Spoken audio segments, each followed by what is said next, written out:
ये बच्चों, गंडक और थोड़े दिन पहले पेरेंट मीटिंग रखी गई थी।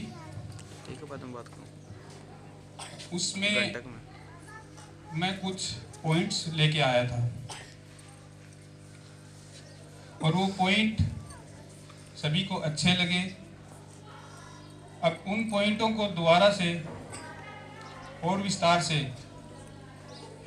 बताने के लिए मुझे यहाँ इनवाइट किया गया। तो हम चर्चा कर रहे थे बच्चों के समग्र विकास के बारे में, जिसमें दो तरह का विकास होता है, शारीरिक विकास और मानसिक विकास। शारीरिक विकास और मानसिक विकास दोनों ही बच्चों के लिए बहुत जरूरी होते हैं, क्योंकि यही उम्र बढ़ने की है, यही उम्र शरीर के विकास की है, यही उम्र मानसिक विकास की है। तो शारीरिक विकास में दो चीजें आती हैं। प्रथम है भोजन, जिसके अंदर हम बच्चों को ताजा भोजन, हरी सब्जियां, फल और जितनी भूख है, बच्चे को 3 बार भूख लगती है, 4 बार भूख लगती है, तो उसको वो भोजन बढ़िया से उपलब्ध कराया जाए। इसका दूसरा पहलू है व्यायाम, यानी कि बच्चा अगर खाता ही रहेगा तो वो मोटा हो जाएगा। उसके साथ शारीरिक व्यायाम भी बहुत जरूरी है, ताकि वो तंदुरुस्त रहे, उसका दिमाग स्वस्थ रहे।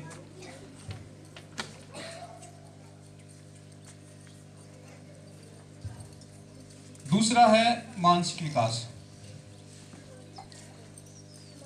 जिस पर हमने काफी बातचीत करी। मैंने कुछ विशेषज्ञों की राय ली, उसके बाद मैं यहाँ आया था। तो उसमें भी 3 चीजें होती हैं। पहला है अनुशासन, दूसरा है संस्कार और तीसरा है स्टडी। अनुशासन हम सब जानते हैं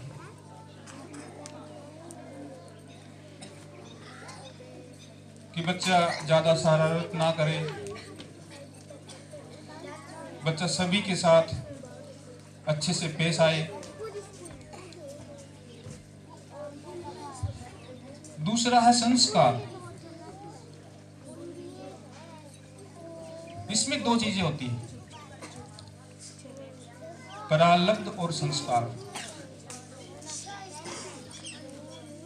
प्रारब्ध क्या होता है कि हम कुछ भी ना बताएं और बच्चा खुद से सीखता। जब छोटा बच्चा होता है तो देख के सीखता है, बोलना चालना सीखता है, उठना बैठना सीखता है, घर वालों को देख के, छोटे अपने से बड़े भाई बहनों को देख के। इसमें हम सबसे मोटी गलती क्या करते हैं? हम सभी करते हैं। क्या करते हैं कि एक दादा है या पिता है, उसको बच्चा डंडी लेके मारता है, तो हम क्या करते हैं? ओहो, हम खुश होते हैं, उसका नाटक करते हैं उसके सामने। लेकिन वो उसके प्रारब्ध में, रील में घुस रही है। उन्हें अच्छी बातें बताने की बजाय हम उसको बदमाशी सिखा रहे हैं। ये हम लाड की वजह से मानो, प्यार की वजह से मानो, लेकिन उस प्यार में हम, उस खेल के हम उसको बिगाड़ रहे हैं। ये प्रारब्ध है। 7-8 साल का बच्चा हो जाता है, तब तक वो सीखता, वो प्रारब्ध है। 10 साल के बाद में हम उसको शिक्षा देते हैं, हमें बताते हैं, समझाते हैं, वो समझने लग जाता है, वो संस्कार है। संस्कार से पहले जो प्रारब्ध की अवस्था, उसमें हम बच्चों को बिगाड़ते हैं, बाद में हम सुधारने की कोशिश करते हैं।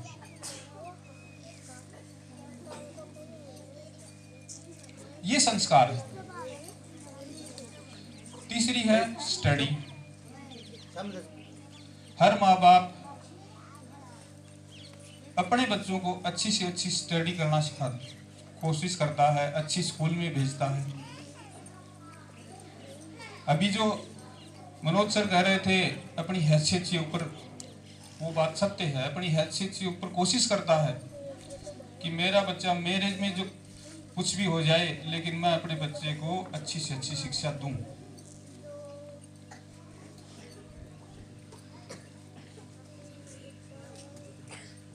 लेकिन ये शिक्षा नीति में भी कुछ फर्क आ गया है इन सालों में कि स्कूलों में गुमराह करने का काम ज्यादा है, पढ़ाई से ज्यादा गुमराह का काम ज्यादा है। साल में बच्चे को एक ट्रॉफी और 90% से ऊपर मार्क्स स्कूल ने सबको देते हैं, हर बच्चे को देते हैं।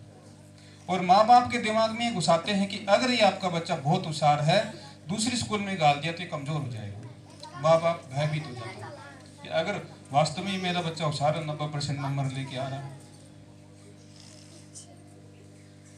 लेकिन माँ बाप से चूक कहाँ हो रही है, ये सोचने की बात है। माँ बाप से चूक हो रही समय की, वो अपने बच्चे को समय नहीं दे पाता है।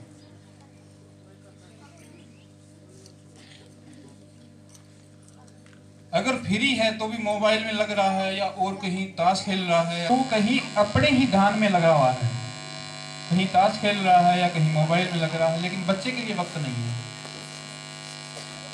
और बच्चा क्या देखेगा? बच्चा वही कार्य करेगा, वही सीख रहा है। अगर एक पिता बीड़ी पी रहा है बच्चे के सामने, तो उसके प्रारंभ में बीड़ी घुस रही है, वो चाहे ना पिए, वो बड़ा होकर के उसके पेरेंट ये कहेगा भाई नहीं नहीं बीड़ी मत पीना, लेकिन उसका बीड़ी के नाम से भय निकल रहा है, क्योंकि उसका पिता है, उसका दादा है, उसके सामने पी रहा है। ये हमारी चूक है।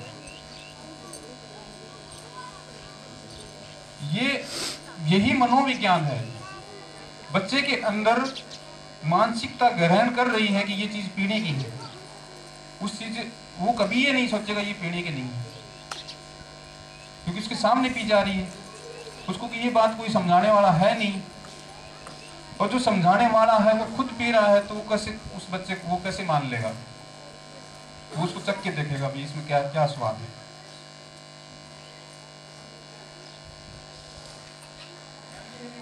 तो ये हमारी गलतियां हैं।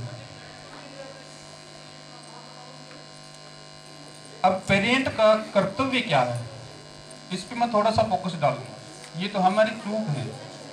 अब हमारा कर्तव्य क्या है बच्चों के प्रति, उसके बारे में थोड़ा सा क्या है पॉइंट्स मैंने बनाए। पहला कर्तव्य ये है कि हम बच्चों से प्रेम करें।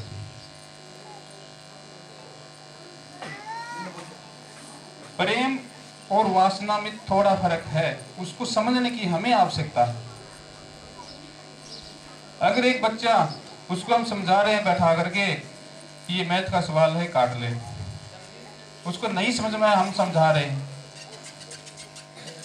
या हमने किसी का अल्टरनेट निकाला भी ये इससे ये बच्चा समझ लेगा, या टीचर से समझ लेगा, या किसी ट्यूशन लगा दिया, लेकिन हमारी भावना ये है, हर कोई पेरेंट ये सोचता है कि मेरा बच्चा फर्स्ट आए, और वो फर्स्ट नहीं आता है तो उसको प्रताड़ित किया जाए। ये हमारे गांव में कम है, शहरों में बहुत ज्यादा है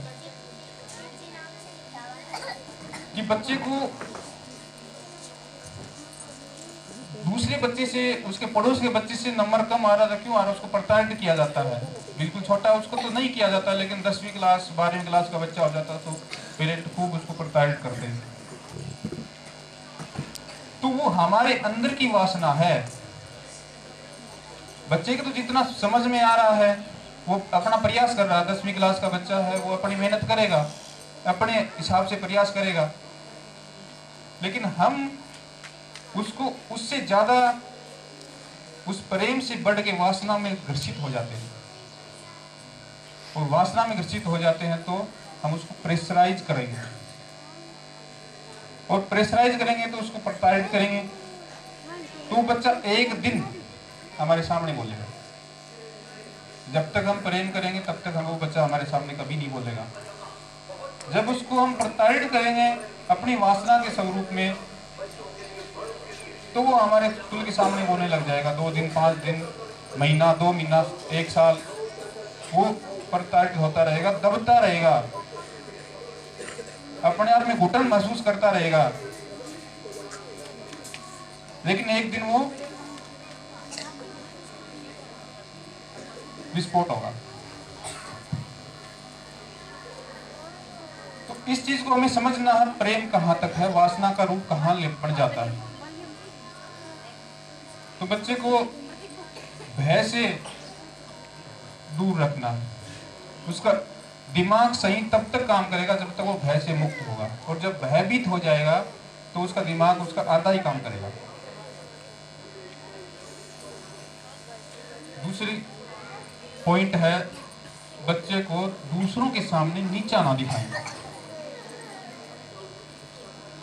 खासकर पेरेंट में ये दिक्कत आती है कि वो नहीं नहीं मेरा बच्चा ये क्या है जो कोई नहीं।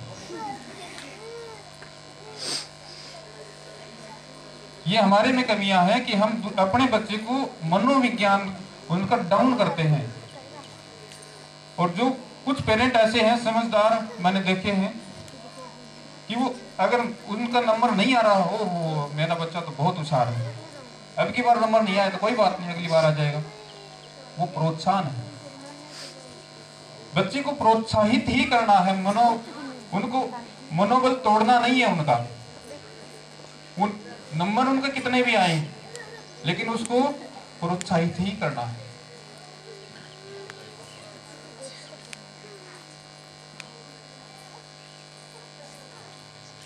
तीसरी बात है, उस पर आंख मूंद के भरोसा ना करें, क्योंकि वो झूठ बोलनी सीख सकता है। हम पूछेंगे कि तूने काम कर लिया, वो झूठ बोल सकता है, हाँ मैंने काम कर लिया, नहीं भी किया हो, क्योंकि ये अवस्था ऐसी होती है। तुम स्कूल में जा रहे हो, टाइम पे जा रहे हो, हाँ मैं टाइम पे जा रहा हूँ, जा रहा कि नहीं जा रहा।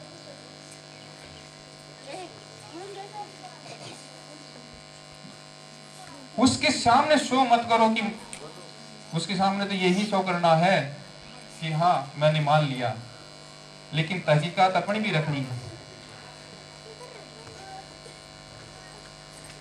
तो हमें उसका पता रहेगा कि वो झूठ बोलता है या सही बोल रहा है, क्या करता है, उस पर भरोसा भी रखना है।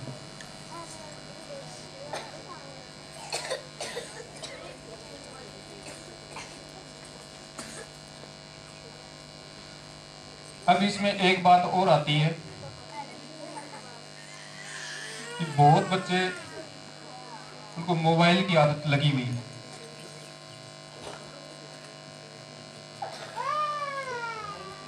मोबाइल क्या करता है,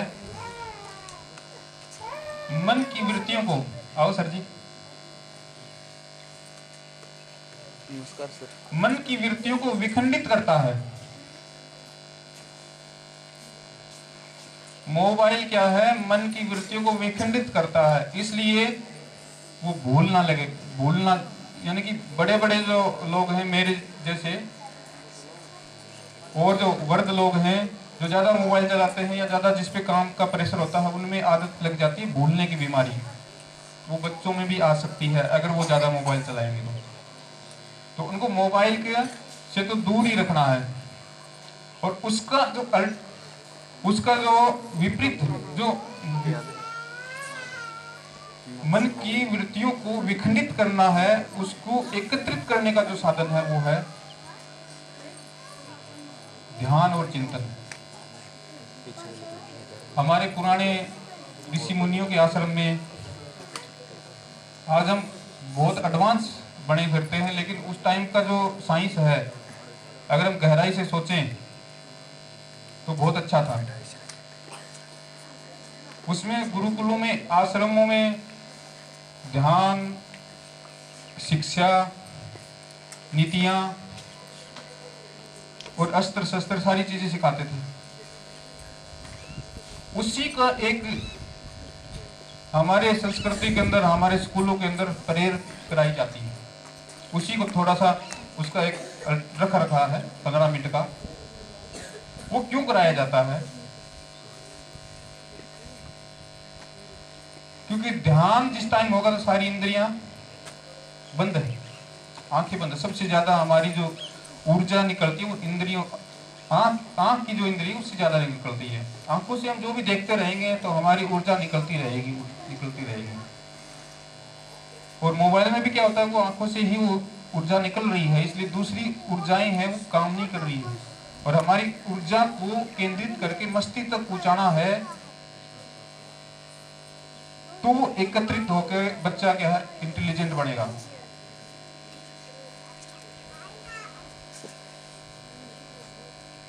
ये प्रैक्टिकल की बातें हैं, मेरी खुद की प्रैक्टिकल की भी बातें हैं कि अगर 15 मिनट कोई भी व्यक्ति 15 मिनट आंख बंद करके एक चित्त होकर के बैठेगा तो उसकी जो समस्याएं चलती रहती हैं, उसकी जो समस्याएं जो जिससे वो विचलित है वो 15 मिनट के अंदर उसके अंदर सोल्व हो जाएगी। जिस टाइम वो एक, क्योंकि वो पूरी ऊर्जा मस्तिष्क पर कार्य करती है। हमारे अंदर जो ऊर्जा, हाथ में ऊर्जा है, पैर में ऊर्जा है। एक विकलांग व्यक्ति है तो उसकी उस अंग की ऊर्जा बाकी शरीर में जा रही है, इसलिए उसका मस्तिष्क तेज होता है। एक कभी भी आप देखोगे तो हमारी देसी भाषा में कहावत है कि विकलांग व्यक्ति की एक रग फालतू होती है। वो फालतू नहीं होती है, साइंस की दृष्टि से देखें तो फालतू नहीं होती, कम है उसमें, तभी वो विकलांग है। लेकिन उसकी जो ऊर्जा है, उस इंद्रिय की जो ऊर्जा है वो मस्तिष्क तक ज्यादा जा रही है आम व्यक्ति से। तो वो 15 मिनट का ध्यान है। ध्यान एक ऐसी अवस्था है जो हर कोई बैठता है तो विचलित हो जाता है, नहीं मेरे से तो नहीं बैठा जाता। तो बच्चों को क्यों न, अगर वो शरारत करता है तो उसको दंडित उस ध्यान के द्वारा किया जाए। भाई आपको 15 मिनट ध्यान में बैठना है, वो दंडित भी हो जाएगा, उसकी वृत्ति है वो एकाग्र भी होगी। ये मैंने कुछ विशेषज्ञों से बात करके, मंथन करके इन पॉइंटों को नोट किया।